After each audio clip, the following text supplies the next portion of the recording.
At least 1,70,000 మందికి డబ్బులు పంచాలి. 1,70,000 ఇంటూ 1,000 రూపాయలు 17 కోట్ల రూపాయలు అక్కడ అయిపోతుంది. పైన మళ్ళీ మీటింగులు అయ్యి పెట్టడానికి ఇంకొక 25 కోట్ల రూపాయలు, ఇంకో 10 కోట్ల రూపాయలు మినిమం కావాలి. 1,000 రూపాయలు అయితే జగన్ 2,000 రూపాయలు ఇస్తే అప్పుడు 34 కోట్ల రూపాయలు. మరి అందుకని అలాగ జగన్ ఇవ్వగలిగినటువంటి, అంటే జగన్ ఏం చేస్తున్నాడు, పెట్టుకోగలిగిన వాళ్ళని వాళ్ళని పెట్టుకోమంటున్నాడు, లేనటువంటి తనే ఇస్తున్నాడు. చంద్రబాబు నాయుడు తన జేబులో నుంచి ఇవ్వాలనుకోవట్లేదు, తన దగ్గర ఉన్న డబ్బులు ఇవ్వాలనుకోవట్లేదు.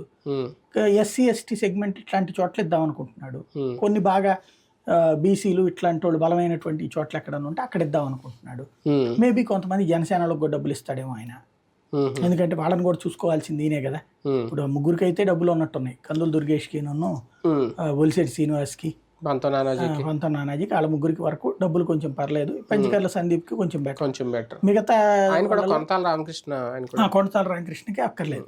అదే డబ్బులు లేని వాళ్ళనే, డబ్బులు అవసరం లేని వాళ్ళనే ఇప్పించారు టికెట్లు. డబ్బులు పెద్ద 21 సీట్లలో దాదాపు 15 మంది దాకా డబ్బులు అక్కర్లా. ఒక 5-6గురికి డబ్బులు ఈయనే సర్దాల్సి ఉంటుంది. ఇంకోటి ఎంపీ క్యాండిడేట్లకి డబ్బులు సర్దాలి కదా. ఇప్పుడు ఎంపీ క్యాండిడేట్లు అందుకనే బలమైన వాళ్ళని పెట్టి వాళ్ళ ద్వారా కొంత సర్దిస్తున్నారు. ఎంపీ క్యాండిడేట్ ఇప్పుడు